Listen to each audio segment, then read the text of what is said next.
Hello everyone, welcome to Gillz mentor online e learning platform. I hope आप जहां भी होंगे बहुत अच्छे होंगे। गाइज, अब तक की सबसे बड़ी ब्रेकिंग न्यूज ये है आप सबके लिए कि आपके लिए रिक्रूटमेंट्स का नोटिफिकेशन आउट हो चुका है। खास तौर पर फूड सप्लाई डिपार्टमेंट के अंदर आप में से हजारों लोग वेट कर रहे थे कि कब नोटिफिकेशन आएगा, कब नोटिफिकेशन आएगा। तो गाइस, नोटिफिकेशन आ चुका है। मैं आपको बताऊंगा पूरी डिटेल कि कौन कौन फॉर्म भर सकता है, क्या क्या एलिजिबिलिटी होगी, एज क्वालिफिकेशन क्या होगी, इसके बाद में रिटन एग्जाम किस फेस में होगा, कौन कौन इसमें एलिजिबल होगा। तो प्यारे बंधु, इन सभी उलझे हुए सवालों के मैं आपको जवाब देने की कोशिश करूंगा। इस पूरे के पूरे लेक्चर के अंदर डिटेल समझाऊंगा।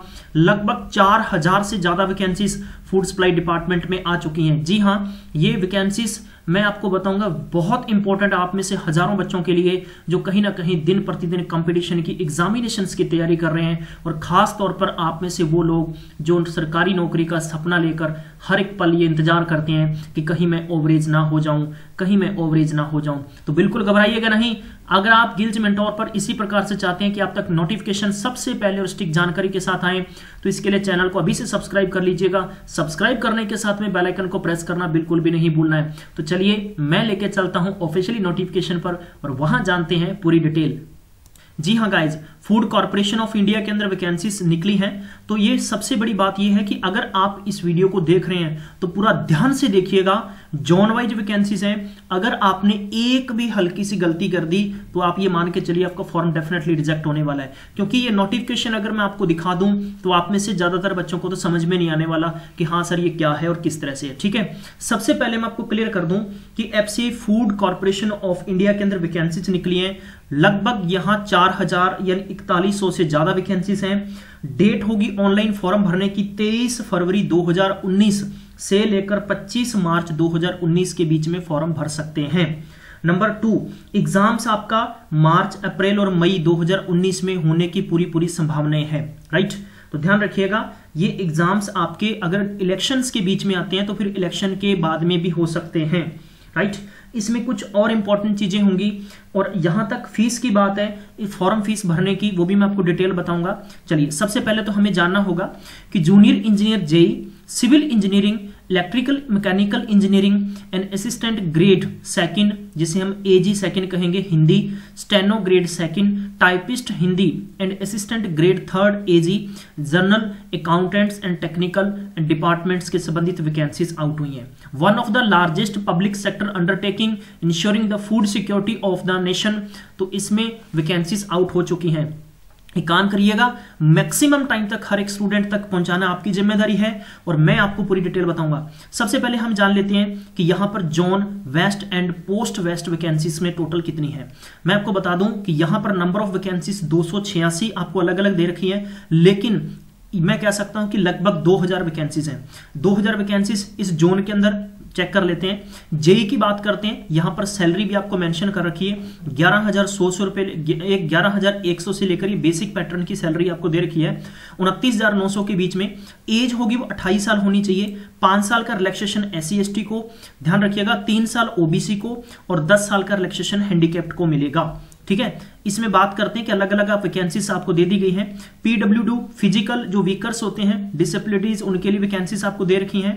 और बाकी ESM है, ESM का मतलब आप समझते हैं इकोनॉमिक, जिनकी इकोनॉमिक्स वीकर है, ठीक है, तो वो स्टूडेंट्स यहां पर एलिजिबल होंगे। राइट, तो उनके लिए 3 वैकेंसीज हैं, जैसे कि हाल ही के अंदर ये बिल पास हुआ था।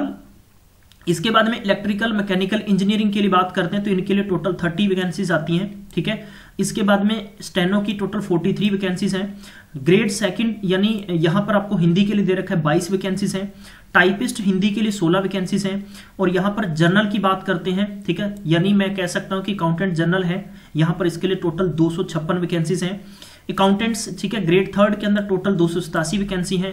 और यहां पर ग्रेड थर्ड में जो H, ये ध्यान रखिएगा, ये जो पोस्ट कोड है ना ABC, जैसे CGL के अंदर वैकेंसीज आउट होती हैं, उसी प्रकार आपको ये कोड ध्यान रखने होंगे। आप ध्यान रखें कि जो मैं आपको बात बता रहा हूं उसी पे फोकस करिएगा, कौन कौन फॉर्म भरेगा और कैसे कैसे भरेगा, पूरी डिटेल समझा रहा हूं मैं। इनके सामने एज है, ये आप देख सकते हैं 27 साल, ठीक है, और मैंने आपको बता दिया 5 साल SC/ST, 3 साल OBC एंड 10 साल फिजिकल हैंडीकैप्ड को इसमें रिलैक्सेशन मिलेगा। टेक्निकल की बात करते हैं कि टोटल यहाँ पर 5 वैकेंसी हैं, और यहाँ पर आपको यानी मैं कह सकता हूँ कि ग्रेड 3 के अंदर जो डिपार्टमेंटल संबंधित है इसमें टोटल आपको देखना होगा कि 478 वैकेंसी है। और ध्यान रखिए इसका जो पोस्ट कोड है वो आई है, तो ये आपके लिए वैकेंसीज टोटल हैं। इसके बाद में 285 वैकेंसीज हो गई अलग से जो रिजर्व कर दी गई हैं, ठीक है। और यहाँ पर 144 वैकेंसीज भी आप देख सकते हैं अलग अलग आपको EESM के लिए दे दी है। साउथ जोन की बात करते हैं, पोस्ट नेम सेम ही है, ठीक है। और यहां पर साउथ जोन के अंदर टोटल मैं कह सकता हूं 540 वैकेंसी है। ईस्ट जोन की बात करते हैं तो मैं कह सकता हूं कि यहां पर टोटल 538 वैकेंसी है। वेस्ट जोन की बात करते हैं तो यहां पर टोटल नीचे आप देखेंगे 735 वैकेंसी है। और NE जोन है, इसमें आप देखेंगे 291 वैकेंसीज हैं। क्लियर, तो लगभग ये वैकेंसीज बहुत ही बड़े स्तर की हैं। यहां पर आपको मेंशन कर रखा था pay scales are due for the revision, ठीक है। ये 2017 के अकॉर्डिंग रिवीजन है, इसका मतलब सैलरी आपकी इसमें जो दे रखी इससे कहीं ज्यादा आपको मिलेगी। यहां पर मैंने कहा था कि EWS का मतलब वही आपको मैंने समझा दिया है, ठीक है। 10% आपको कोटा मिलेगा, लेकिन ये चीज श्योर करनी पड़ेगी। Verification revival to the claim of before the EWS is fake और false to service will be terminated forthwith, ठीक है। तो ये ध्यान रखना होगा कि जो भी आप में से मेंशन करेगा जनरल कैटेगरी में से जो क्लेम करेगा वो जो आपके मापदंड दिए हैं उसी के अनुसार करना, अदरवाइज आपको यहां से निकाल दिया जाएगा। क्लियर, ठीक है। अब हमें जानना होगा आगे जो इसमें दे रखा है कि identification for the post of various, जैसे कि बेंचमार्क डिसेबिलिटीज हैं उनके लिए दे रखा है, ठीक है, ये आप पढ़ सकते हैं। अब इंपॉर्टेंट बात ये है कि क्वालिफिकेशन और एक्सपीरियंस, ठीक है, 1 जनवरी 2019 तक आपके पास क्या क्या होना चाहिए। तो ये देखिए JEE के लिए सिविल इंजीनियरिंग में आपके पास पोस्ट कोड A है, degree in civil engineer, diploma in civil engineer with 1 year experience. जी हाँ, ये होना आपके पास जरूरी है। इसके बाद में हो गया कि JEE यहां पर दे रखा है इलेक्ट्रिकल मैकेनिकल के लिए, ध्यान रखिएगा कि पोस्ट कोड B है इसके लिए, degree in electrical engineer, mechanical engineer, diploma in electrical engineer, mechanical engineer with 1 year experience, the case of diploma holders only, right, ये ध्यान रखना होगा आपके पास।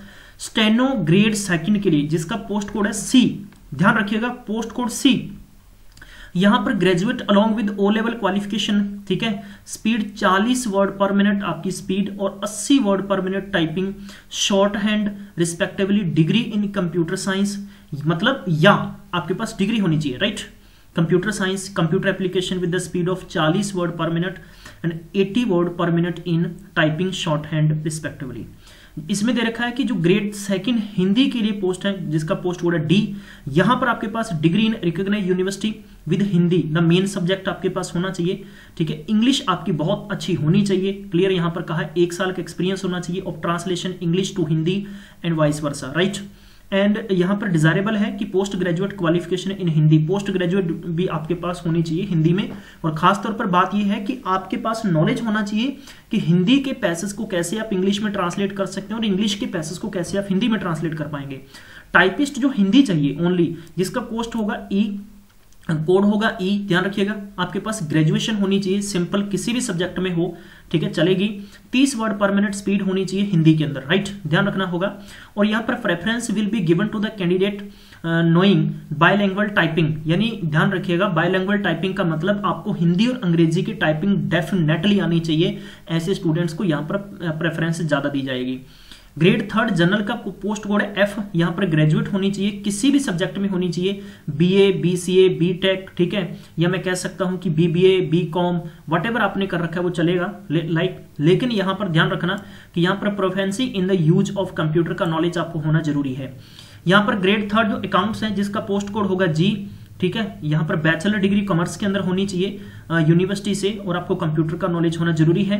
ग्रेड 3 टेक्निकल के लिए जिसका पोस्ट कोड H है, यहां पर BSc इन एग्रीकल्चर यूनिवर्सिटी या आपके पास BSc होनी चाहिए, ठीक है, एनी सब्जेक्ट के अंदर, उसमें आपके पास बॉटनी, जूलॉजी, बायोटेक्नोलॉजी, बायोकेमिस्ट्री या माइक्रोबायोलॉजी, राइट, या फूड साइंस आपके पास एक सब्जेक्ट होना जरूरी है, क्लियर। या आपके पास BTech, B in food science, right, food science and technology, agriculture engineering, biotechnology from recognised university से आपके पास होनी चाहिए और अप्रूव्ड होना चाहिए AICTE से।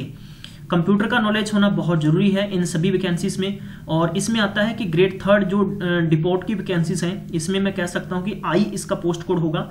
डिग्री आपके पास होनी चाहिए, किसी भी सब्जेक्ट में होनी चाहिए और कंप्यूटर का नॉलेज होना चाहिए। क्लियर? तो बेसिकली बात यहां पर ये निकल के आती है, बीटेक, बीसीए, बीकॉम, बीए सब लोग फॉर्म भर सकते हैं, लेकिन आपका ग्रेड अलग अलग होगा। क्लियर? यहां पर मैंने आपको क्लियर कह दिया है कि candidate can apply any one zone only, either north zone और साउथ जोन। और ध्यान रखिएगा, आप किसी भी जोन में फॉर्म भर सकते हैं। अगर आप पंजाब में हैं तो आपका जोन कौन सा है मैं टोटल डिटेल बता दूंगा, हरियाणा का जोन कौन सा है मैं डिटेल बता दूंगा, लेकिन आप कहीं भी फॉर्म भर सकते हैं। ध्यान रखना होगा, candidate apply only for only one of the post. आप ध्यान रखिए, किसी भी जोन में अप्लाई कर रहे हैं तो आप एक ही पोस्ट भर पाएंगे। मान लीजिए कि आपने वेस्ट जोन में फॉर्म भरा है, तो जिसमें पोस्ट कोड ABCDEFGI है, तो एक ही पोस्ट भरेंगे। अगर ऐसा नहीं कि आपने ए भी भर दी, सी भी भर दी, डी भर दी, तो आपका फॉर्म कैंसिल हो जाएगा। अगर आप जैसे मान लो कि वेस्ट जोन में आपने ए भर दिया, नॉर्थ जोन में आप बी भर दीजिए, ऐसे भर सकते हैं आप, राइट? ठीक है। यहां पर जो आपका फॉर्म होगा वो आपको ऑनलाइन भरना है, ऑनलाइन फॉर्म होगा, ऑफलाइन कोई भी नहीं होगा। मैंने इसीलिए हाईलाइट कर रखा है। और आपकी जो एज है, एक्सपीरियंस है, वो 1 जनवरी 2019 तक की कंसीडर की जाएगी। ध्यान रखिए, SC/ST कैंडिडेट्स को 5 साल का और ओबीसी को 3 साल का रिलैक्सेशन मिलेगा। इसके बाद में यहां पर 10 साल का रिलैक्सेशन है PWD और 15 साल PWD candidate belonging to the SC/ST, ठीक है। और ओबीसी के कैंडिडेट जो PWD हैं उनको 13 साल का रिलैक्सेशन मिलेगा, ठीक है। नोटिफिकेशन थोड़ा काफी बड़ा है, 50 से ज्यादा पेज है इसमें, इसलिए मेरा टाइम लग रहा है, तो ध्यान से सुनिएगा। बड़े प्यार से समझाने की कोशिश कर रहा हूं मैं, ताकि एक भी ऐसी चीज नहीं हो कि जो मिस। बाकी आप फॉर्म भरने से पहले इस नोटिफिकेशन को जरूर पढ़ें। कभी कभार ऐसा भी होता है कि जैसे मैं आपको समझाने की कोशिश कर रहा हूं, मेरे समझाने में भी कोई चीज छूट जाती है, तो मैं नहीं चाहता हूं कि आप कभी भी इस चैनल पर ऐसा विश्वास बनाएं कि हाँ जी ये फेक चीज बता दी गई है। क्लियर? जी हाँ, क्योंकि मैंने आपको पहले बताया था कि हमारी टीम मेंबर हम लोग सारे SSC CGL क्वालिफाई हैं, तो हम लोग कोशिश करते हैं कि आप तक बिल्कुल सुलझी हुई चीज और एकदम ऑथेंटिक चीज बताएं, जिससे कि आपका विश्वास और आपको बिल्कुल यकीन रहे। ठीक है। यहां पर कहा कि एज जो खास तौर पर बहुत ज्यादा स्टूडेंट्स के मेरे पास मैसेजेस आए थे, ठीक है, जो विडोज हैं, जिनका डाइवोर्स का केस है, मैन वुमेन है, जुडिशली स्प्रेड है, हु आर नॉट रिमैरिड, ठीक है, रीमैरिड, अप टू 35 ईयर्स और 38 और 40 years unreserved OBC SC/ST form भर सकते हैं। बाकी इसकी कोई जानकारी चाहिए तो प्लीज आप कमेंट बॉक्स में मैसेज छोड़िएगा, हमारी टीम आप तक पहुंचकर और आपको पूर्ण तौर पर इसका जवाब देने की कोशिश करेगी। इसके बाद में थोड़ा आगे बढ़ते हैं। आगे आपके लिए इंपॉर्टेंट चीजें क्या है, सिलेक्शन प्रोसेस कैसे होगा। सिलेक्शन प्रोसेस गाइस आपके लिए रिटन एग्जाम होगा, ठीक है, रिटन एग्जाम होगा आपका, ध्यान रखिएगा। इस रिटन एग्जाम के अंदर फेज 1 और फेज 2 होगा, और ये आपको दिखा रखा है। तो मैं इसकी जो अधिक जानकारी आपको दूंगा वो मैं आपको दूंगा इसके सेकंड पार्ट में, तब तक ख्याल रखिएगा, क्योंकि ये पूरे का पूरा लेंथी बनता जा रहा है, तो मैं नहीं चाहता कि आप थोड़ा सा बोर फील करें। चलिए काम करते हैं। अगर आप चाहते हैं तो प्लीज मैं इसको कंप्लीट कर देता हूं। थोड़ा सा सिलेबस वगैरह काफी लंबा है, मैंने बताया कि 50 से ज्यादा इस नोटिफिकेशन के अंदर पेजेस हैं, तो मैं कोशिश करूंगा आपको सेकंड पार्ट में बता दूं। तब तक थोड़ा ध्यान रखिए, फॉर्म भरने की प्रक्रिया को समझ चुके होंगे, ठीक है। चलिए, जो आपका पेपर होगा सभी स्टूडेंट्स का, जितने भी वैकेंसीज हैं, यानी पोस्ट ए से लेकर आई तक, ध्यान रखिएगा, आपका एक प्री टेस्ट होगा, ठीक है, इसके बाद में सेकंड टेस्ट होगा, फिर थर्ड टेस्ट होगा, और फिर आपको ज्वाइनिंग मिल जाएगी। इसमें से कुछ ऐसी वैकेंसी हैं जिनका एक ही टेस्ट होगा, जिसमें सेकंड टेस्ट में क्या होगा, क्योंकि लगभग आप 9 तरीके की वैकेंसीज हैं और 9 तरीके के मैं आपको डिपार्टमेंट समझाना चाहूंगा। ऐसे तो मैं आपको यही खत्म कर सकता हूं मेरी बात को भी, हाँ भाई पहला पेपर होगा, दूसरा पेपर बात खत्म, फॉर्म भर दीजिएगा। इससे आपके दिमाग में तो वही चीजें रही ना कि आपको नहीं समझ में आई। तो यहां पर जो प्री एग्जाम होगा, इंग्लिश के 30 क्वेश्चन आएंगे, जिसका 30 मार्क्स होंगे, 20 मिनट का टाइम होगा, और ये आपकी भाषा इंग्लिश ही रहेगी। रीजनिंग में 35 क्वेश्चन, 35 मार्क्स, 20 मिनट का टाइम, और बाइलैंग्वेल मतलब हिंदी और इंग्लिश। इसी प्रकार न्यूमेरिकल एप्टीट्यूड, ध्यान रखिएगा, न्यूमेरिकल एप्टीट्यूड ओनली, ठीक है, 35 क्वेश्चन, 35 मार्क्स, 20 मिनट, बाइलैंग्वेल, ठीक है। और 100 क्वेश्चन, 100 यहां पर मार्क्स रहेंगे, और 61 घंटे का टाइम रहेगा। जैसा कि बैंकिंग में प्रीलिम्स एग्जाम होता है, बिल्कुल सेम पैटर्न होगा। इसकी पूरी डिटेल मैं आपको आगे दूंगा पार्ट सेकंड में। तब तक आप इसको मैक्सिमम टाइम तक शेयर कर दीजिए, लाइक कर दीजिए, और मैं मिलता हूं सेकंड पार्ट में। तब तक ख्याल रखिएगा, टेक केयर, बाय बाय।